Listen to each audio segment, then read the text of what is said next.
Bom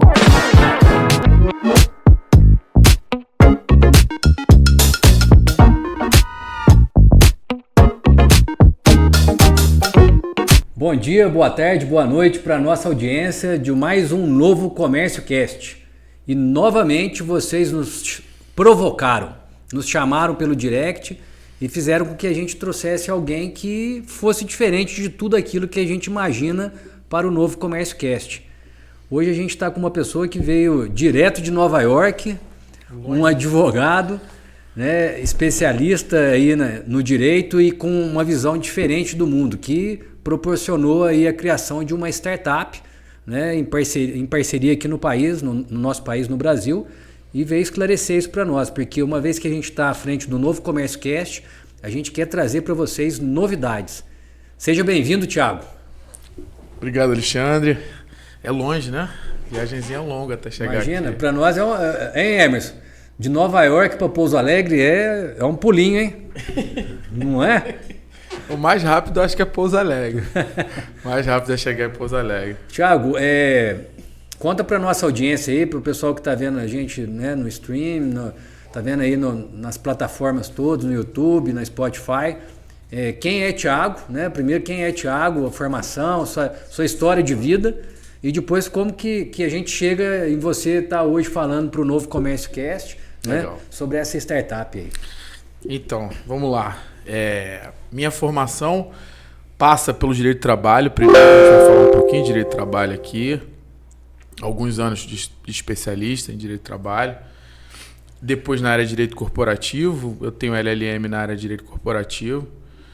E que me fez avançar nos estudos. Eu acho importante a gente abordar o problema, que eu acho que foi o caminho pelo qual a gente chegou aqui, foi pelo problema. A solução a gente acabou alinhando depois que deu caminho para a startup desenvolver a tecnologia. Eu acho que foi por aí que a gente começou a conversar. Eu me lembro que o Tito fez essa ponte. Isso. Não foi? Que é um colega advogado que uma vez participou de um treinamento nosso em São Paulo, virou um amigo e a gente começou a conversar depois. Depois que eu passei para ele algumas ideias, ele fez a ponte, falou, conversa com o Alexandre, porque é o cara ligado a trazer tecnologia para o comércio, trazer soluções para o comércio, e a gente começou a conversar mais profundamente.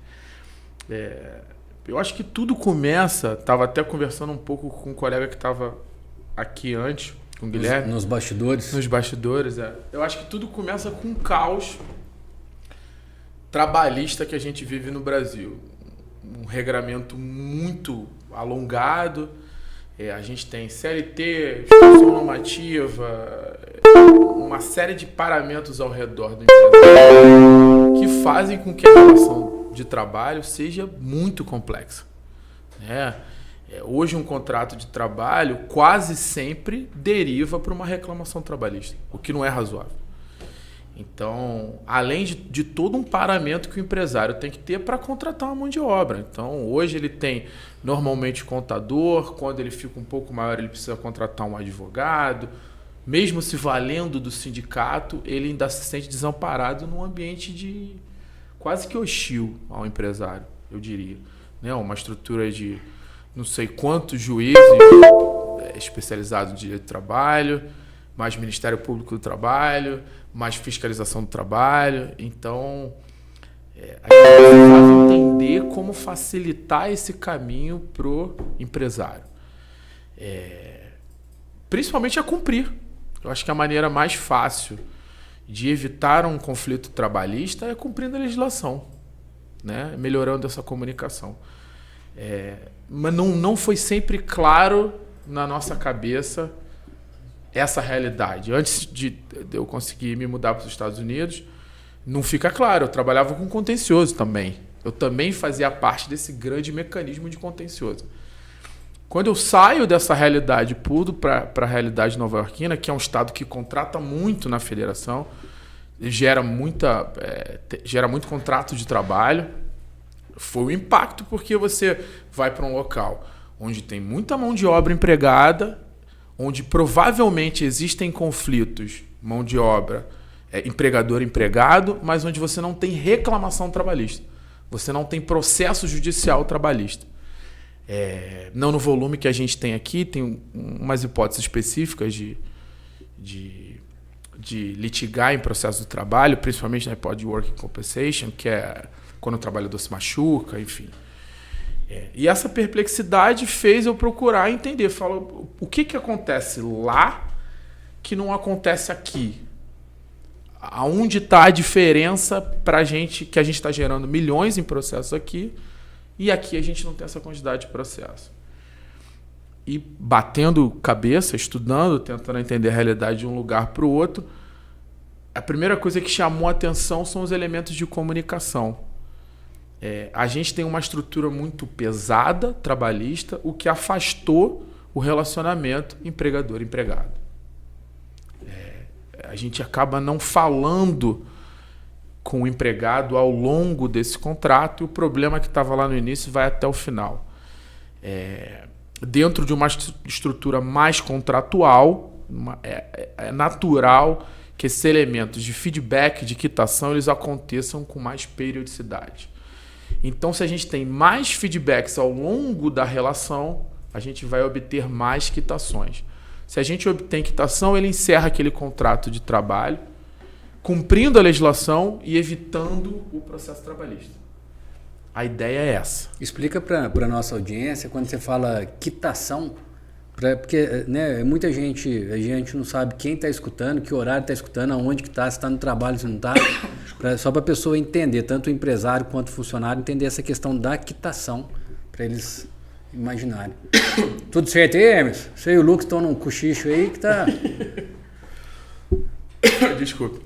Então a gente acaba esquecendo que a relação trabalhista no Brasil ela também é contratual. A Maria Helena Diniz, num tratado que ela tem sobre contratos, ela fala que o Estado intervém tanto nos contratos trabalhistas que a gente acaba esquecendo que a gente está falando de contrato, mas a gente está falando de contrato. Contrato basicamente tem uma estrutura obrigação e quitação. Então, o trabalhador ele se obriga a entregar a força de trabalho, o empregador se obriga a pagar por essa força de trabalho. Então, eu tenho um duplo mecanismo de obrigação. Se eu tenho um feedback de que tudo correu bem, eu tenho um mecanismo de dupla quitação. Faz sentido? Uhum. Então, eu que paguei o salário, vou ter minha quitação. Olha, eu combinei com você pagar R$2.000, eu paguei R$2.000. Tá ok? Tá ok, eu tenho minha quitação. Tenho meu feedback, tenho minha quitação. Ele, por outro lado, vai falar, eu te entreguei minha força de trabalho. Entreguei corretamente? Entregou, então tudo bem. Os dois adimpliram, cumpriram a sua obrigação. Se eu estiver falando juridiquês, me corrige. Cumpriram a sua obrigação e os dois vão ter as suas quitações. Certo? Isso acontece também no contrato de trabalho, só que a gente não enxerga. É um mecanismo tão sopesado por uma legislação extensa que a gente esquece que é um contrato. Vem pronto para a gente aquele documento do contador, normalmente falando do contrato por experiência, que se convola em contrato por prazo determinado, que a gente dá seguimento àquilo sem saber que é um contrato, mas é um contrato igual a um contrato de locação, guardadas as devidas proporções. Né? É um contrato típico imerso num sandbox regulatório imenso, que é a CLT e legislações de espaço. Mas assim como um locador troca quitações e obrigações com o locatário, assim acontece entre empregador e empregado. Então, qual seria o melhor dos mundos? O empregador o tempo inteiro perguntar para ele, tá tudo bem? Ele te responder, tá tudo bem. Esse tá tudo bem é uma quitação. Legal. Você se exonera de uma obrigação que você tinha. Ele também. Ao final dessa relação de trabalho, se eu perguntei para ele várias vezes está tudo bem, não é possível que vire está tudo mal. Concorda comigo? Então, lá no final, a tendência é que não exista reclamação trabalhista. Faz sentido? Mais ou menos esse Faz todo sentido. Se a gente está entendendo, viu, Emerson? Você imagina lá, você trabalha numa empresa, aí você recebe seu salário, você vai ter uma ferramenta de comunicação dentro da sua empresa, na qual, se você tiver alguma dúvida, você vai questionar e alguém do RH ou o próprio empresário vai te esclarecer. É isso? Pronto, aí você já entrou na instrumentalização da ideia. A gente não consegue fazer isso na prática. Então, daí surgiu a ideia da startup que o Guilherme Krug desenvolveu, que é parceiro nosso. A ideia da startup é justamente gerar um mecanismo eletrônico que faça esse movimento de quitação. Então, o mecanismo eletrônico sozinho, ele pergunta ao trabalhador, tá tudo bem? E é o trabalhador, por meio de um mecanismo simples, igual um sinal de trânsito, verde, vermelho, amarelo, ele vai dizer, tá tudo bem, apertando o verde. Se ele não tiver tudo bem, ele quiser conversar, ele vai apertar o amarelo. E se ele não concordar com nada do que está descrito, ele vai apertar o vermelho. Então, a tecnologia ajudando a gente a obter essa quitação. Então, ao invés de eu ir um por um, eu vou carregar dentro de uma ferramenta que é gerenciado pela Lexical, que depois a gente pode falar sobre ela, que é essa startup que surgiu dessa ideia. E depois o Emerson vai colocar embaixo aqui na gravação nossa, vai colocar a página da Lexical, os contatos, para que as pessoas que escutarem poderem entrar em contato, entendeu? Isso, porque a gente tem a ideia, mas eu não sei passar um e-mail direito, né? Porque advogado é muito burro em tecnologia. Eles que desenvolveram a parte tecnológica, por isso que é o Guilherme quem conduz. Que apesar de ser advogado é físico também, né? Então ele entende muito mais de mecanismos matemáticos do que eu. O sistema basicamente é assim que funciona. Então a ideia da startup é justamente gerar instrumentos, facilitar a vida do empresário para que ele consiga obter essas quitações periódicas, esse tá tudo bem, de tempos em tempos, de 3 em 3 meses, de 4 em 4 meses, 2 vezes ao ano que seja, para que quando ele chegue no final do ano, ele obtenha a quitação. Se for através do público do sindicato, o sindicato vai estar junto, nesse caso necessariamente, e a gente vai ter a quitação do 507B. Ou seja, ele vai ter um instrumento previsto em lei que quitou 1 ano do contrato de trabalho. Resolve todos os problemas? Vai acabar com toda a reclamação trabalhista? Não, isso é impossível. Porque a gente não consegue se responsabilizar pelo terceiro. Então, se ele inventar algo que não esteja dentro do instrumento de quitação, obviamente que ele pode entrar com uma reclamação trabalhista. Eu sempre trago o caso do protetor solar, que eu não sei se eu te contei sobre isso. Não contei. Eu não vou falar o nome da empresa, nem o segmento, senão vou dar ideia para o pessoal entrar com reclamação trabalhista.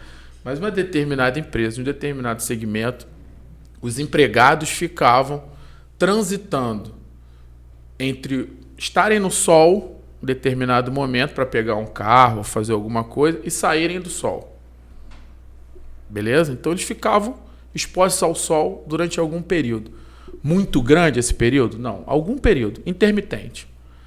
Um advogado levantou a seguinte tese: como esse empregado está exposto ao sol, eu aumentei as possibilidades dele desenvolver um câncer de pele ou coisa que o valha.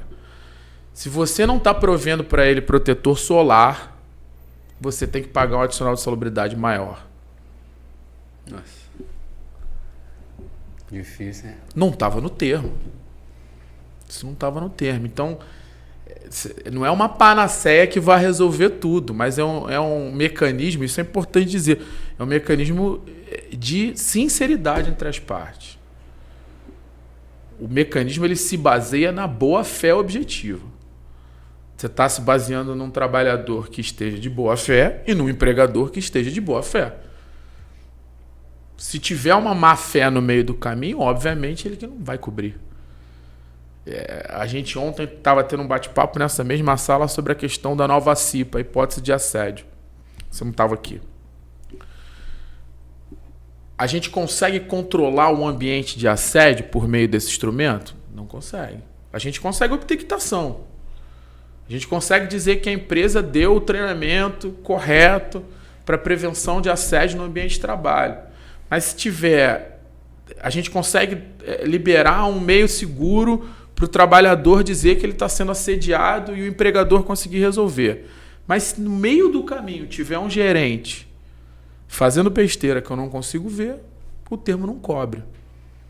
Então, o mecanismo é uma parte da conformidade trabalhista, do termo em inglês que a gente fala, compliance trabalhista. Né? Tanto que pro sindicato, especificamente, a sugestão que a gente deu, eu não sei se você chegou a ver esse site ainda, a gente deu a sugestão de ampliar o projeto. A gente está dando a sugestão de, você achou legal a ferramenta da Lexico? Achou? Então passa antes por uma auditoria trabalhista eletrônica. Vocês estão oferecendo uma auditoria? Para quem é do sindicato. Então a gente está disponibilizando uma auditoria trabalhista eletrônica para que ele se submeta a isso, ele vai responder umas perguntas, ele vai vai carregar alguns documentos eletronicamente e vai receber um plano de ação. Ó, você precisa melhorar nisso, você precisa melhorar naquilo, você precisa mudar teu contrato de trabalho, você precisa ter um código de conduta, você precisa pagar adicional de salubridade que você não está pagando porque ele fica no sol. A gente vai dar para ele um plano de ação. Quando ele cumprir esse plano de ação, ele vai estar pronto para entrar para esse mecanismo. Então, o que é importante a gente passar? Ele pode ir direto para o mecanismo? Pode se utilizar direto do mecanismo. E a relação com o sindicato já está estabelecida para isso. Mas é muito bom que ele entenda o compliance trabalhista como um ciclo de proteção dele contra demandas trabalhistas. Então ele vai passar por todas as etapas, ele vai saber se ele sabe qual é a legislação que ele está inserido, ele vai verificar se ele cumpre os requisitos da legislação que ele está inserido, e daí ele passa para um instrumento de feedbacks e quitações.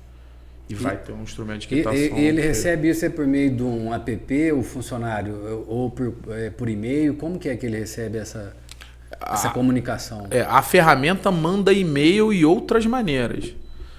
É legal também um dia a gente conversar com o Guilherme para ele passar a parte técnica. Normalmente eu sei que vai por e-mail. Até aconselhável que vá por e-mail pessoal do empregado, para que ele responda de onde ele quiser, se está tudo bem. Não necessariamente do ambiente de trabalho, né? É isso que eu acho interessante, porque se a gente está falando de compliance, de transparência, então não precisa abrir no e-mail da empresa e dentro da empresa. Pode abrir perante um advogado trabalhista, o juiz do trabalho, onde ele quiser, ele pode estar... Que ele quiser, onde ele quiser. É por isso do mecanismo eletrônico. Então, o mecanismo pode mandar para o e-mail dele, ele abre de casa do lado de um primo que é advogado, ou sozinho, e vai verificar se ele está de acordo ou não está de acordo. Esse mecanismo. E é um mecanismo leve, que depois ele manda por mensagem, pode mandar por WhatsApp. A tecnologia é infindável. O importante é ter um interesse de fazer o movimento. O que eu vejo, assim, a gente conversa com muitos empresários aqui, Thiago, e às vezes a empresa, mesmo sendo pequena, às vezes não existe essa comunicação. Não porque o empresário não quer ou o funcionário não quer, às vezes tem um certo receio de perguntar alguma coisa. Então, quando você nos apresentou, você e o Guilherme, a gente achou muito interessante enquanto ferramenta de comunicação mesmo. Por mais que a gente esteja, às vezes, do lado do nosso chefe, né, ou do nosso funcionário, a gente não se comunica. Sim. E daí essa ferramenta ela é uma provocativa. Tá tudo certo aqui? Você está satisfeito? É de parar para pensar, né? Então, acho que para nós chamou muita atenção com relação quando vocês apresentaram a ideia, né, dessa startup, de poder trazer isso para o mercado brasileiro, poder mostrar a importância da transparência, porque se o empresário bom, ele quer pagar direito e quer pagar uma vez só. O funcionário bom também, ele quer receber direito e receber uma vez só, né? Então, a gente não pode colocar os maus dentro dessa caixa nossa de compliance, né? Então, eu achei muito interessante, a gente está muito satisfeito com a proposta e esperando que muitos empresários venham aí utilizar essa ferramenta para que a gente possa, de repente, criar um novo modelo, né, de gestão no nosso país. Bacana, eu acho que a ideia é essa, é baseado na boa-fé, como eu te falei, é baseado em quem quer fazer certo, não é baseado em quem quer fazer errado. Quem quiser fazer errado, eu nem aconselho que utilize o programa, que utilize esses mecanismos que o sindicato está disponibilizando agora.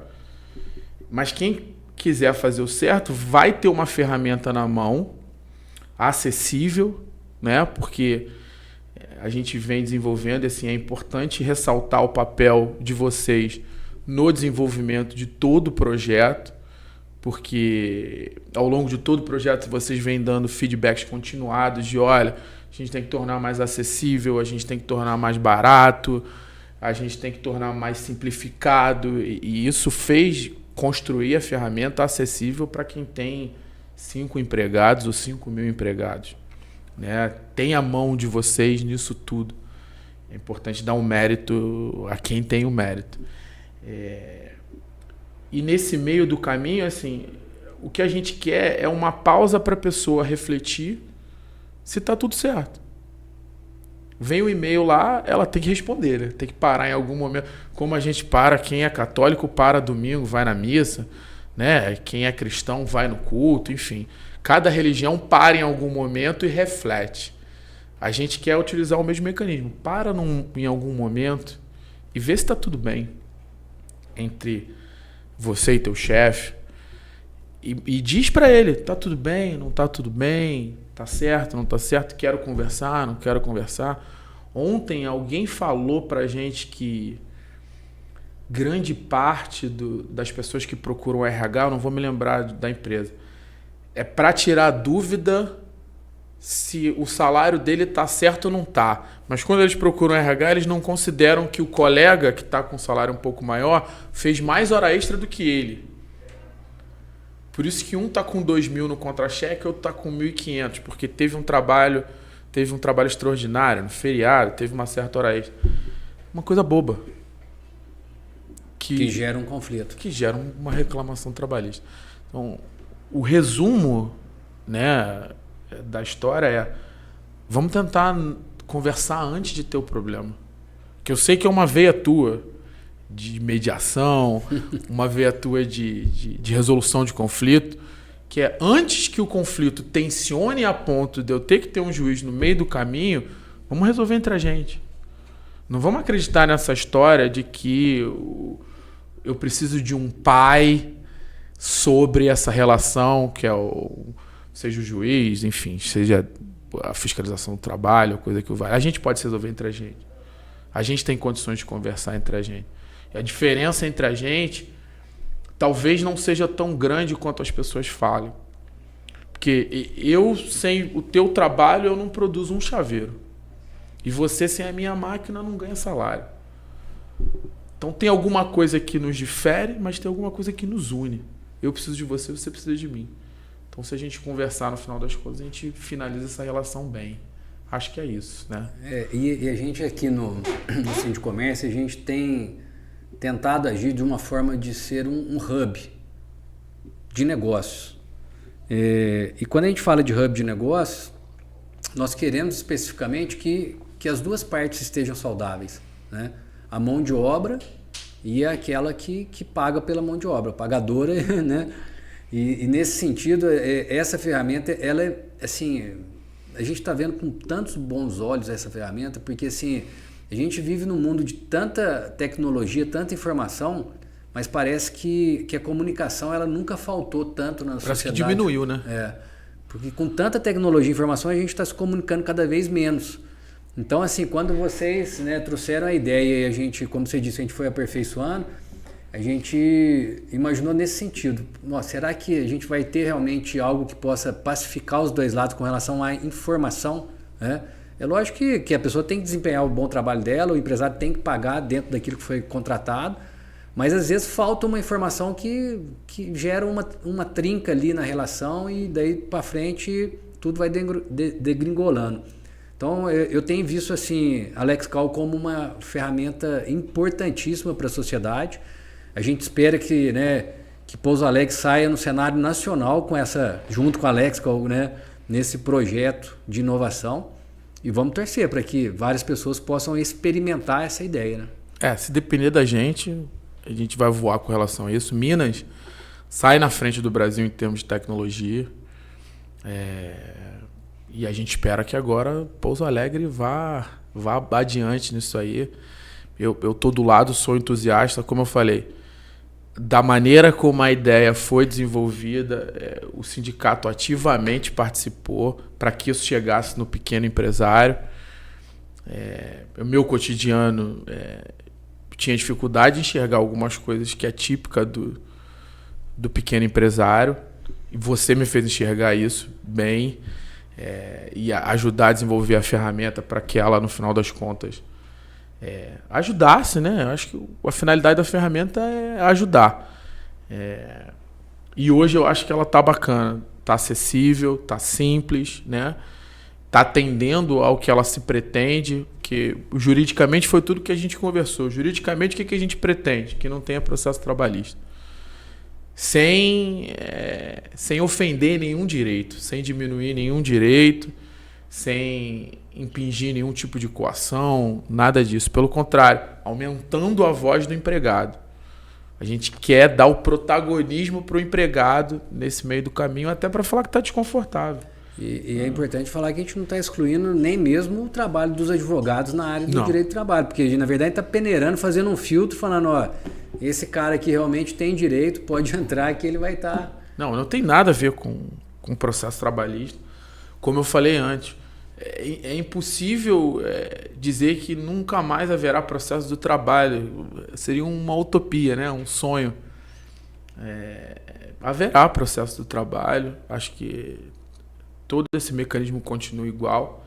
Ele não influencia em nada no trabalho do advogado trabalhista. Acho que é uma ferramenta para ele, para o advogado trabalhista, porque concentra num documento só, num instrumento único, todas as obrigações daquela relação trabalhista. Ele vai poder verificar com muito mais facilidade se ele está de acordo ou se ele não está de acordo.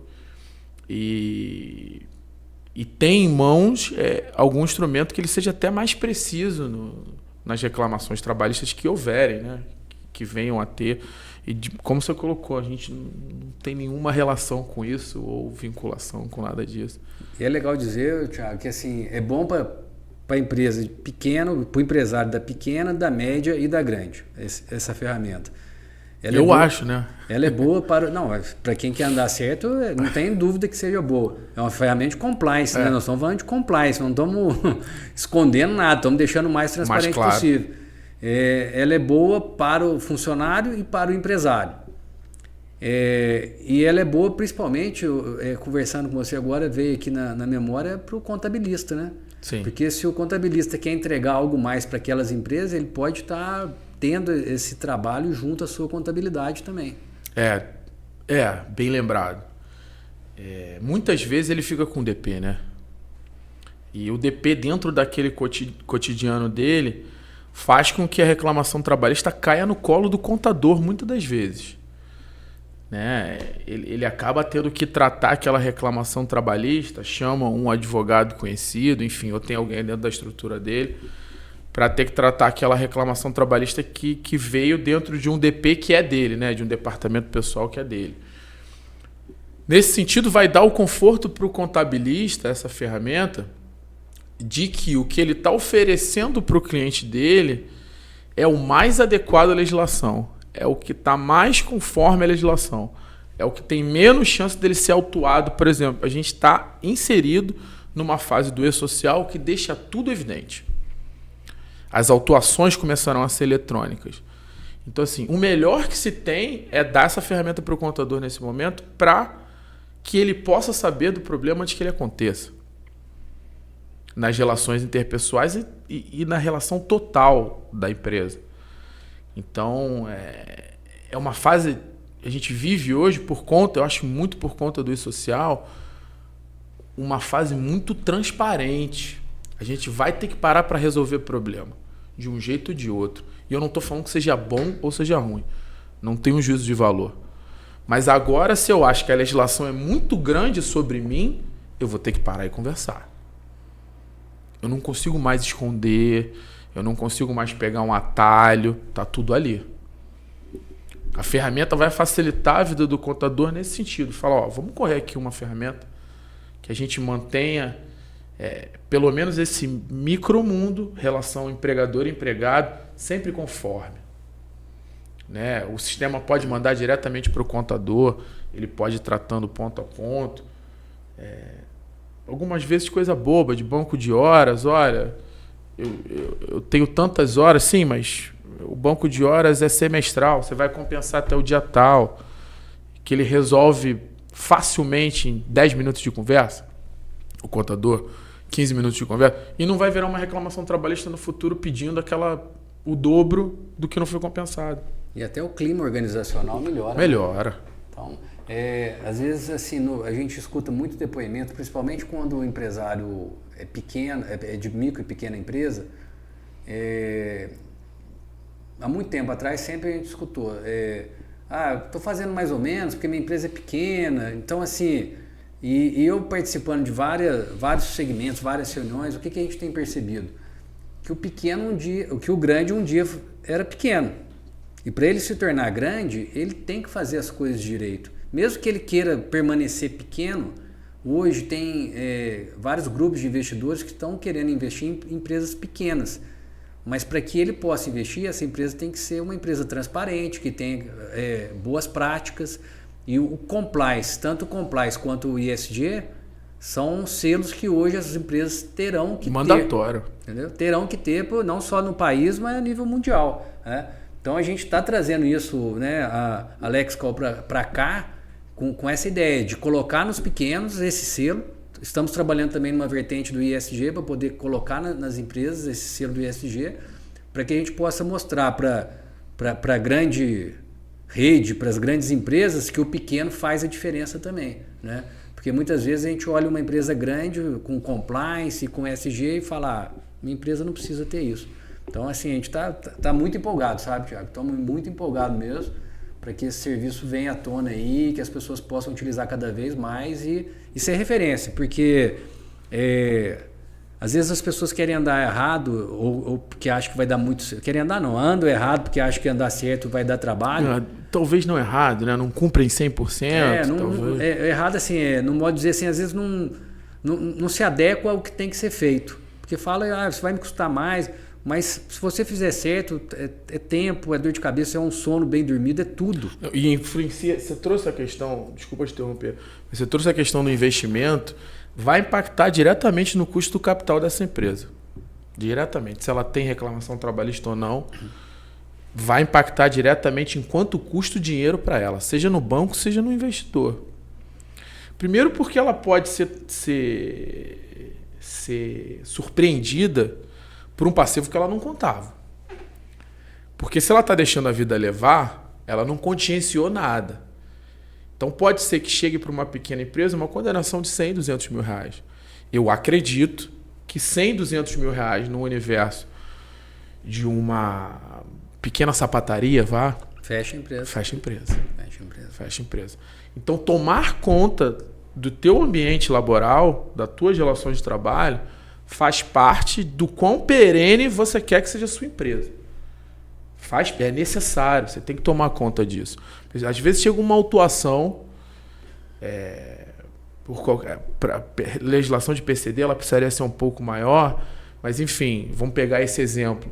Você precisaria contratar X PCDs, X portadores de condição especial, e você não contratou e você nem sabia que você tinha que contratar. E chega uma multa astronômica que você não estava previsto. Então você tem um impacto. Mesmo que você não faça o pagamento, vai para a dívida ativa. Foi para a dívida ativa, você não consegue mais pegar financiamento no BNDES. Então eu quero pegar um microfinanciamento no BNDES para tocar melhorar minha loja, melhorar a arquitetura da minha loja. Você não vai conseguir pegar que você está com o teu nome na dívida ativa. Então tem um impacto que as pessoas só observam quando acontece. É que é muito comum no nosso país, né? A gente só tomar uma medida depois que as coisas acontecem. É mais ruim, né? É horrível. Então esse é o papel nosso do Sindicomércio. A gente quer atuar de forma preventiva em todas as ações. E para isso a gente está buscando parceiros, né? Novidades, porque não tem como inventar a roda, mas tem como aperfeiçoar a roda. Botar uma borracha nela, né? Esse é o objetivo nosso. Tiago, considerações finais, o que você quer falar para a nossa audiência aí? Deixar um recado sobre a Lexical, deixar um recado sobre o seu trabalho em Nova York, porque quem sabe alguém de Nova York vai estar escutando esse podcast, né? Um brasileiro. A não ser que o Paçoca traduza aí, bro. Põe em inglês, o Paçoca, essa próxima edição nossa. Não, vamos lá. Primeiro agradecer ao sindicato, assim, na tua figura também, um grande parceiro nosso para sair essa solução, para conseguir fazer com que a ideia ficasse clara e todo mundo tem parte de mérito na solução. Pedir que o pessoal, todo mundo que veja, mande feedback. Feedback é muito importante para o desenvolvimento de qualquer solução. Esse aqui é o público do sindicato é um público que a gente acredita, que vem dando para a gente uma resposta muito interessante. E eu espero que vingue de verdade. Estou aqui totalmente disponível. Não é minha principal atividade, mas é uma atividade que enche meu coração de alegria, então estou 100% disponível. Estou em Nova York, longe, como você bem sabe, eu estou lá na fronteira com o Canadá, estou na cidade de Buffalo, no meio da neve, estudando um pouquinho, tentando pegar a realidade dos dois lugares para tentar melhorar a realidade brasileira. Continuo brasileiro, continuo empolgado com o Brasil. Meus negócios continuam aqui, então a gente bebe da água norte-americana para trazer para o Brasil. Acho que é isso aí. Obrigado. Valeu. Até mais, pessoal. Valeu.